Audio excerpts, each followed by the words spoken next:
There are encounters that shift the axis of your world without ever needing words. A glance, a passing moment, the invisible brush of presence, and something ancient begins to stir. In that moment, the world doesn't change on the outside, but inside something begins to move. Something deep, something real. A man may not understand what's happening to him. Logic fails. There is no calculation, no checklist, no reasoning. He doesn't know her. He doesn't even need to. And yet, he is already drawn. He stands in her presence and feels the strange sensation of being called inward, as if something essential has just entered his orbit. Not a woman trying to be noticed, not someone seeking validation, but a force, a presence, a living frequency. Carl Jung had a name for this phenomenon. He called it the Anima, the feminine principle that lives in the depths of a man's unconscious. When a woman is rooted in her true essence, not performing, not manipulating, not seeking to be chosen, she awakens this inner archetype. She becomes a mirror to the parts of him he hasn't yet dared to face, and because of this, he cannot look away. He may not understand it, but he feels it. And once it is felt, it cannot be unfelt. This is not seduction. This is not charm. This is the raw frequency of soul, a resonance that exists far beyond appearance, beyond words, beyond even behavior. It is something older than speech, something eternal, something forgotten, now remembered in her presence. Most of the world chases attention through image and performance. We've been conditioned to believe that to be chosen is to be worthy. Women are taught to smile a certain way, speak a certain way, dress a certain way, to be pleasing, to be perfect. But the man who finds himself undone by a woman does not fall in love with those things. He falls into something he cannot name, a familiarity that predates logic, a memory of wholeness long buried in his unconscious. He may pass by 100 other faces, bright, bold, magnetic in the traditional sense, but none of them shift his center, until her, not because she is louder or more beautiful, but because she is something different entirely. She is not trying, she is, and that is what alters the atmosphere. This is the kind of woman who can enter a room and never say a word, and yet the entire space tilts in her direction, not because she asks for attention, but because her energy demands it, not through force, but through depth, not through effort, but through alignment. She is in alignment with herself, her emotions, her silence, her wholeness. Feminine energy in its truest form does not come from softness painted on the surface. It does not emerge from politeness or performance. It comes from being. It comes from integration. The kind of woman who awakens something in a man is not playing a role. She is living her truth. When a woman stops seeking approval, when she no longer adjusts herself to be loved or chosen, her entire frequency changes. She no longer emits the energy of hunger. She no longer broadcasts "pick me." She has already picked herself. And because of that, she becomes the woman no one can forget. Not because she dazzles, but because she reminds. She reminds a man of something within himself that he may have lost touch with long ago. Feeling, vulnerability, soul. She is the key that fits the invisible lock inside him. A lock he didn't even know existed until she stood before him. Jung believed that the human psyche is not a creature of today. It is ancient, vast, deep. The psyche contains archetypes, universal energies that shape our behaviors and desires in ways we cannot always see. One of the most powerful of these archetypes is the Anima. She is not just the idealized feminine image within a man's unconscious. She is the gateway to his soul. And when a woman embodies her true energy, when she stops apologizing for her power, stops diluting her truth, stops shrinking to fit an image, her energy reaches into that unconscious space. She doesn't just speak to the man's ears or his eyes. She speaks to his soul. And he listens, even if he doesn't understand why. This is why a man might say, "There's just something about her." He can't explain it. She may not be the most striking. She may not say much, but she leaves a mark. Not on his memory, but on his essence. She enters through a doorway he didn't know was open. The doorway of the unconscious. The doorway of the soul. In Man and His Symbols, Jung wrote, "The psyche is not of today. Its ancestry goes back many millions of years, and so when a man feels inexplicably drawn to a woman, not for what she says or how she looks, but because of what she is, He is not just experiencing modern attraction. He is touching something ancestral, something beyond time. This kind of woman cannot be imitated. She cannot be manufactured. Because she is not an act. She is a vibration. And vibration comes from alignment, from truth, from presence. She does not seek to control energy. She is energy. And when she walks into a space, something deep within the right man recognizes her. Not with the mind, but with the soul. This is not performance. This is not seduction. This is the oldest form of communication there is, presence. And in a world full of noise, that kind of presence speaks louder than anything else. She is not asking, "Will you love me?" She is silently declaring, "I love myself." And that is the most irresistible thing in the world. There is something unshakably powerful about a woman who no longer performs, who no longer seeks to impress, persuade, or prove. She walks differently. She speaks differently. But most importantly, she feels different. Not because of what she does, but because of what she has let go of. She no longer tries to be anything. She simply is. And it is this presence, this vibration, that reaches far beyond the physical. It touches something in the invisible realm, a man's unconscious.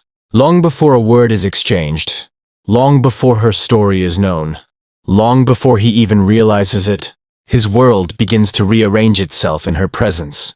Not because she has done anything, but because of who she has become. Feminine energy in its deepest form is not loud. It does not need applause. It is still magnetic and undeniable. It is the frequency of truth, one that cannot be manufactured, imitated, or pretended. It is either there or it is not. We live in a time where so much is curated. Images are filtered, emotions are managed, and conversations are scripted. Everyone is trying to look perfect, speak perfectly, act flawlessly. But amidst all of this, the one thing that still holds power is something that cannot be touched: truth. Truth carries a vibration. It moves beneath appearances. It pulses beyond personality. It doesn't shout, but it echoes. And it reaches places within us that performance never will. The kind of woman who draws a man's soul doesn't captivate through seduction. She captivates through authenticity. She doesn't enter a room trying to be the most desirable. She walks in already desired by life, by her own spirit, by her own self-recognition. That is what makes her unforgettable. She is not chasing love. She is not chasing anything. She has stopped running, stopped molding herself to be palatable, and instead has chosen to be with herself. Entirely, radically, unapologetically. And that choice, to no longer abandon herself, is the origin of her magnetism. Carl Jung once wrote, "Your vision will become clear only when you can look into your own heart. Who looks outside, dreams. Who looks inside, awakens." This is the awakening of feminine energy, not the soft, performative kind that fits into boxes, but the deep, still, wild energy of a woman who has awakened. She is not afraid to feel. She is not afraid to be seen. But most importantly, she is not afraid to be misunderstood, because she no longer derives her worth from whether someone understands her. Her value no longer hinges on being accepted. She's not afraid to walk alone. She is not afraid to sit in silence. She is not afraid to live outside the script. And when a man meets her, something in him is challenged, not by her demands, but by her presence. She does not ask him to rise, but her energy rises on its own. And if he is ready, he follows. Not to please her, but to reclaim something in himself. Jung believed that what we do not make conscious within ourselves appears externally as fate. So when a man meets a woman who awakens the anima, the feminine aspect of his unconscious, he may call it destiny, but it's not fate pulling him to her. It's his own forgotten depth being stirred. And this is why he cannot explain her. She didn't say much. She didn't try to stand out. But I can't stop thinking about her. This is not a line from a film. This is the language of the soul, remembering something that the mind cannot yet understand. Because she is not just a woman. She is a mirror that reflects back the part of him he abandoned. The tenderness, the mystery, the emotion, the vulnerability. She does not give these things to him. She reminds him they were already there, and that is why he remembers her. Not because she made an impression, but because she moved something in him that had been frozen for years. A woman who lives in her truth does not have to be positive all the time. She does not have to suppress her anger or hide her sadness. She does not smile to make others comfortable. She does not laugh to avoid depth. She is real, and that realness is what makes her unforgettable. Jung called this process individuation, the journey of becoming whole, of bringing back all the parts of yourself you've abandoned. For a woman, this often means reclaiming her shadow, her rage, her desire, her messiness, her unmet needs, her emotional rawness. She does not polish herself to be more lovable. She integrates everything she is, light and dark, and in doing so, she becomes a complete being. This integration is what creates the energy field that men cannot forget. It's not beauty. It's not charm. It's not even confidence. It is wholeness. And wholeness is rare. You can feel it when you sit across from her. She's not rushing to impress. She's not performing. She's not trying to fill the silence with noise. She is with herself, fully. And in her presence, you feel the invitation to be fully with yourself too. That is why men remember her. They may not remember the color of her dress. They may forget her words. But they will never forget the feeling of sitting beside her. The silence that felt like home.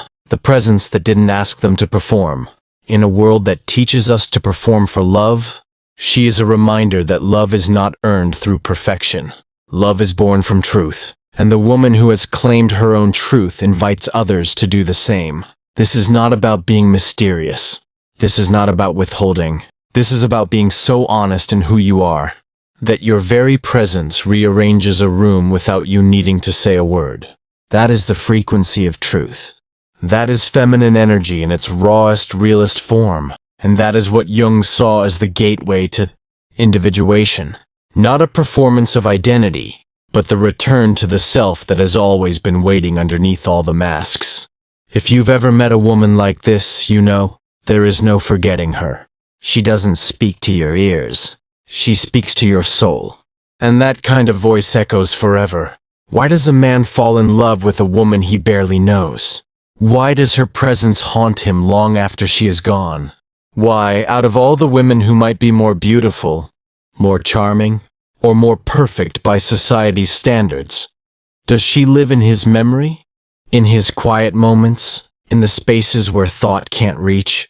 The answer does not lie in logic. It lies in the soul. And it begins with a concept Carl Jung called the Anima, the symbolic representation of the feminine energy that exists in the unconscious of every man. To Jung, the Anima was not a fantasy or an idealized dream woman. She was not an object of desire. She was a key, a guide, a mirror, a symbol of the qualities the man had not yet awakened in himself. His sensitivity, his depth, his intuition, his emotional honesty. And when he meets a woman who lives in her truth, not a woman who is pretending, not one who is chasing, not one who needs to be loved to feel complete, she awakens that inner image. She stirs the anima within him, and he begins to feel something he cannot explain. It's not about her actions. It's not about what she says or does. It's the frequency of her being, the silent, sacred alignment she lives in, that acts as a mirror to his soul. In Archetypes and the Collective Unconscious, Jung wrote, "Every man carries within him the eternal image of woman. Not the image of this or that particular woman, but a definite feminine image. And the question becomes, when will he meet the one who reflects that image? Back to him, not because she tries to, but because she is. This is what makes some connections feel like destiny. It's not destiny. It's recognition. Something long buried within him rises to the surface in her presence. Not because she completes him. Not because she gives him something he lacks. But because she reveals something he already had, but forgot. That is what makes love feel inevitable. Not born from choice, but from remembrance. This is why Jung's anima concept is so vital to understanding real attraction. When a man sees a woman who is whole in herself, who is not a performance or a role, he sees not just her, but himself. He may say, "There's something about her I can't explain." And he's right. He can't explain it, because the anima does not speak in logic. She speaks in energy, in images, in ancient memory. She speaks through the unconscious, where the soul stores what the ego forgets. The anima is not about seduction. She is about awakening. A woman who lives in her fullness, who does not hide her truth, who does not manipulate her image to please, becomes that living mirror. She does not sustain infatuation. She opens the door to transformation. Jung described this moment as anima projection. When a man projects the unconscious feminine within him onto a woman who stirs that energy, he doesn't just feel attracted. He feels alive in a new way. He feels emotions that were long suppressed. He feels pulled towards something beyond personality. But here's the key. Not every woman triggers that projection. Only the woman who is living from her own center, who does not abandon herself to be loved. Because if she is still seeking love from a place of lack, her energy will echo need, and that need will reflect the man's need, not his soul. But when she is whole, when she is true, when she no longer seeks but simply vibrates in presence, she becomes the catalyst for something far greater. She invites not ego connection but soul resonance.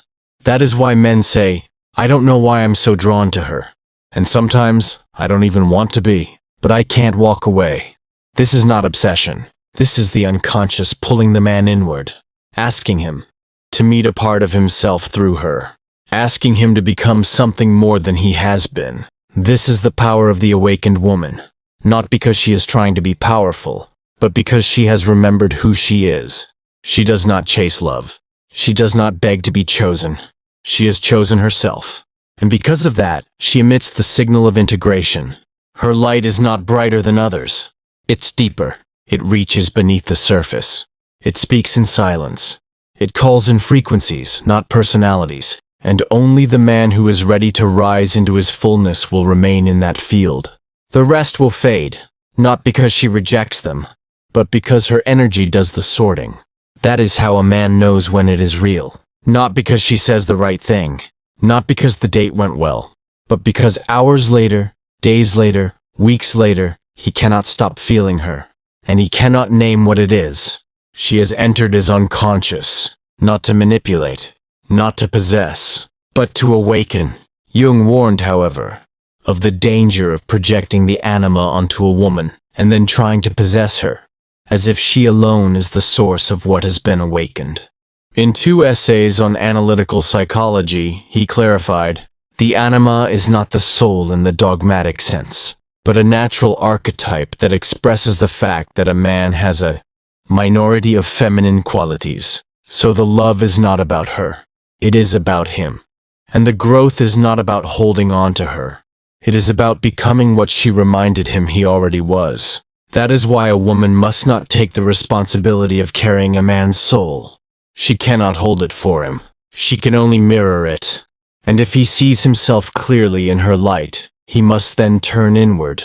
He must take the journey. He must face the anima, not as a projection, but as a path. This is what makes real connection so rare. Not every woman will stir the anima, and not every man will be ready to meet her as she is. Not a dream, not an ideal, but a whole, living, breathing soul. But when the resonance is there, when soul meets soul before the mind can make sense of it, a deeper kind of love becomes possible. Not the love of possession, but the love of awakening. And the woman who lives in truth becomes not the source of that awakening, but the reminder that it was always waiting to be born. Not all connections become love. Sometimes two people feel an undeniable spark. The conversation flows, the eyes linger, the energy pulses, and yet days, weeks, or months later it fades. Not from a lack of beauty, not from a lack of interest, but from something deeper. The energetic foundation was built on emptiness. A man can feel when a woman wants him to fill a space inside her. He may not be able to name it, but he senses it. A pressure, a silent expectation, an invisible hunger that says, "Please choose me so I can finally feel whole." And even if he feels attraction, even if he feels emotionally stirred, this kind of energy often becomes too heavy to carry. Not because she is unworthy, but because wholeness cannot be borrowed. It can only be built from within. Carl Jung understood this phenomenon deeply. In Psychology and Alchemy, he wrote, "People will do anything, no matter how absurd, to avoid facing their own souls." When a woman avoids the inner confrontation with her own soul, when she refuses to sit with her wounds, her longings, her loneliness, she begins to look outward to solve what is inward. She seeks a relationship to save her. She seeks a man to complete her. This creates an energetic field of need, not presence. And while her smile may be radiant, while her words may be enchanting, the vibration underneath says, "Please make me feel like I'm enough." And the man, if he is attuned, will feel it. He will feel as though he is being asked to rescue, to heal, to complete something that is not his to carry. Even if he cannot articulate it, something inside him begins to withdraw. The connection no longer feels free. It begins to feel like emotional debt. But then there is another kind of woman, the woman who does not come seeking to be loved. She comes as love itself. She does not need to be filled.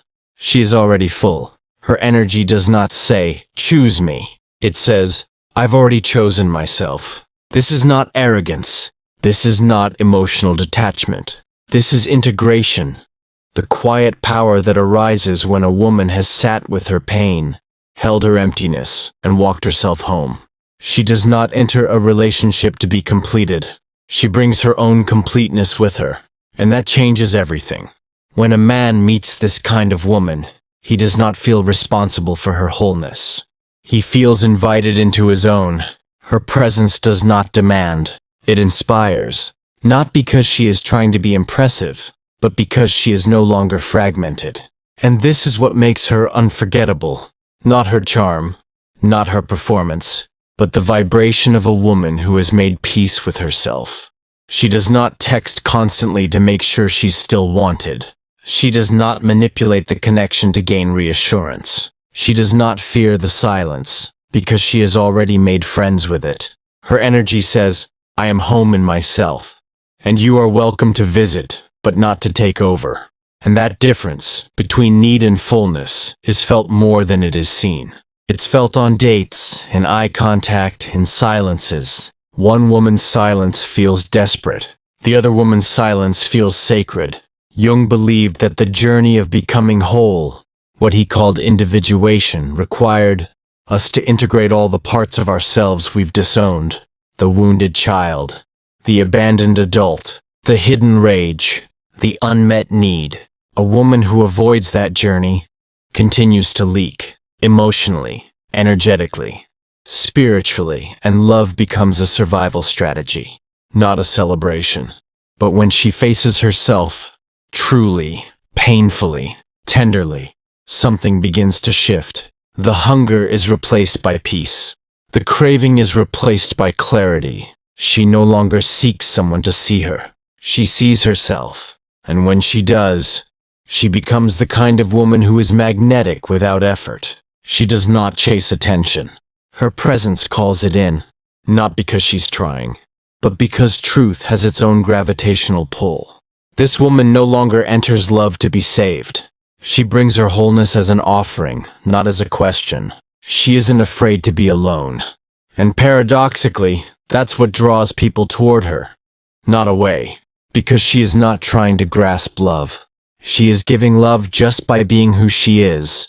Imagine a date with two women. The first is beautiful, thoughtful, intelligent, but something in her feels like she's performing. She wants the date to go well. She asks the right questions. She nods at the right moments. She laughs on cue. But beneath the surface, her energy whispers, "Please love me." The second woman speaks less. She listens more. She does not try to guide the conversation. She doesn't try to entertain. She is simply present. And yet in her quiet there is a calm depth, a steadiness. She does not ask to be enough. She already is, and though the first woman may be perfect, the man leaves the date thinking about the second one. Why? Because her energy didn't pull at him. It met him. And that kind of connection doesn't come from strategies. It comes from soul. This is what Jung meant when he wrote, "The privilege of a lifetime is to become who you truly are." CB 11, Psychology and Religion. A woman who has become herself. A woman who has stopped shrinking, who has stopped editing, who no longer tries to be palatable, radiates. Not loudly, but undeniably. Men don't run from strong women. They run from hunger disguised as strength. When your love comes from emptiness, it feels like a trap. But when it comes from fullness, it becomes an invitation. So ask yourself, am I entering relationships from a need to be completed? Or am I walking into love already whole? One attracts codependence. The other creates conscious connection. One feels like pressure. The other feels like peace. And in a world where so many are hungry to be seen, the most irresistible thing is not perfection, it's presence. Carl Jung believed we do not find love by seeking it in others. We find it by uncovering it within ourselves. And then, love becomes not something we chase, but something we recognize. A woman who is no longer searching for love, but has become love, does not need to reach for anything. Her energy does all the speaking, and the one who is ready to hear it, will. There is a quiet, rare kind of woman. She does not shine with effort. She does not charm through strategy. She does not seduce with performance. She moves differently, lives differently, feels different. She is not in the light all the time. She has walked through darkness, and because she no longer hides that truth, her presence holds weight, depth, safety. Not because she is always sweet or composed or easy to love, but because she is real. This is the woman who has integrated her shadow. Carl Jung believed that the path to true individuality, what he called individuation, could not be reached by polishing the self to perfection. You could not ascend through light alone. You had to descend. You had to meet your rejected, disowned, hidden parts. The ones society told you were too much, too messy, too emotional, too angry, too needy. One does not become enlightened by imagining figures of light, Jung wrote, but by making the darkness conscious. W13 Alchemical Studies. And so, when a woman begins to touch the places within her that she was once ashamed of, when she no longer hides her grief, her rage, her rawness, she doesn't become less lovable. She becomes unforgettable. Because around her, something shifts. She no longer needs to be perfect. She becomes whole. And it is this wholeness, not charm, not beauty, not ease, that men feel when they say, "There's something about her. I can't explain it." She does not impress him. She disarms him. Not because she lowers his defenses, but because her energy gives him permission to be human, to feel, to admit, to soften. This is what shadow integration does. When a woman has walked through her own darkness and chosen not to abandon herself, even in the mess, she carries a new kind of energy. One that does not perform. One that does not plead. One that does not pretend. She is not trying to be lovable. She loves herself, in the places where no one else did. She is not ashamed of her anger anymore. She no longer denies her insecurities. She does not suppress her desires. She allows all of it to live in her. And this integration, this fearless acceptance, changes her vibration entirely. Because now she doesn't need to be seen. She is no longer hiding. And when you are no longer hiding, you become magnetic. Men may be drawn to the perfect woman for a while. The one who always smiles. The one who says all the right things. The one who agrees. Who nods, who pleases. But after a while, something begins to feel hollow. Because she is not really there. She's only showing the part of herself she thinks he will love. But the man who is awake, who has met his own soul in quiet moments, feels the difference. And over time he pulls away. Not because she's not good. Not because she's not beautiful. But because she is not whole. Contrast this with the woman who does not perform. Who says, "I'm not perfect." Who says, "I've hurt." Who says, "I've fallen apart and put myself back together." This woman becomes unforgettable. Not because she demands attention, but because she gives off a frequency of radical honesty. And it's that honesty, not sweetness, that makes a man feel safe. Because finally, he doesn't have to be perfect either. He doesn't have to be the strong one all the time. He doesn't have to hide his pain, his tears, his fears. Because in her, he sees someone who has made space for her own darkness, and so she can now make space for his. That is what intimacy really is. Not perfection, but the space to fall apart and still be loved. Jung understood this better than anyone. He wrote, "The most terrifying thing is to accept oneself completely. And yet, it is only through this complete acceptance that we become magnetic. Not to everyone, but to the right ones." When a woman accepts her own shadow, she stops seeking approval. She no longer adjusts herself to keep peace.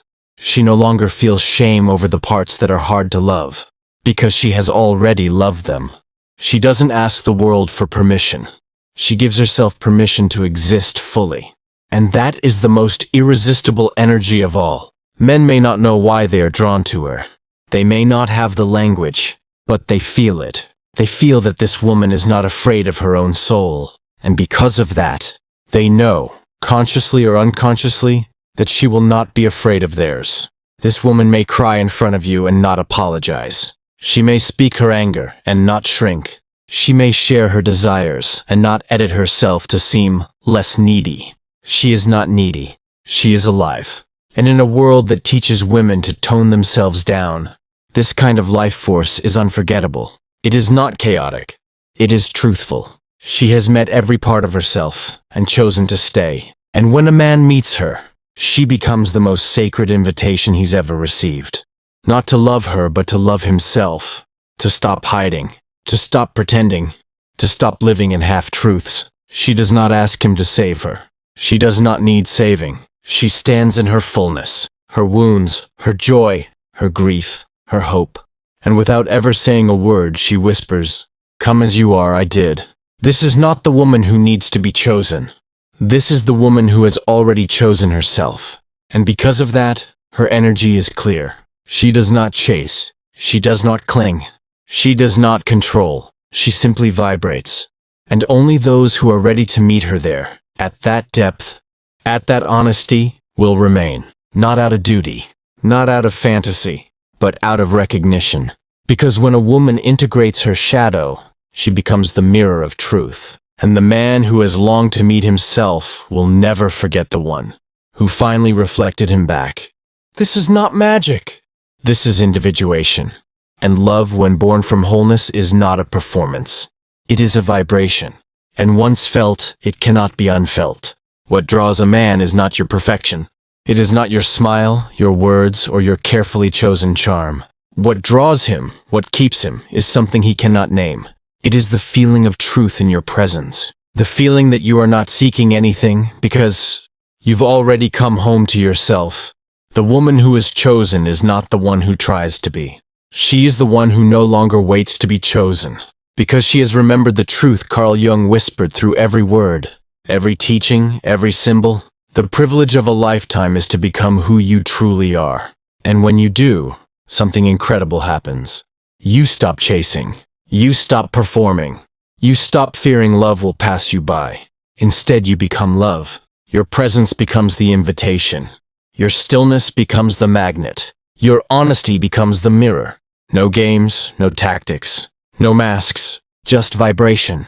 And the one who is meant to recognize you will. Not because you asked, but because he could finally feel the part of himself you quietly awakened. So if something in you stirred while listening, if you felt the silent recognition that this is the woman you're becoming, or longing to meet within yourself, don't let this message fade. Subscribe now to Psych Lens and take your place in a community committed to awakening, wholeness, and feminine truth. Each video is not content, it is a mirror. A step deeper into the journey Jung mapped out. Not to be liked, but to be whole. Not to be chosen, but to be true. Let this be the moment you stop asking how to be loved, and start remembering you already are.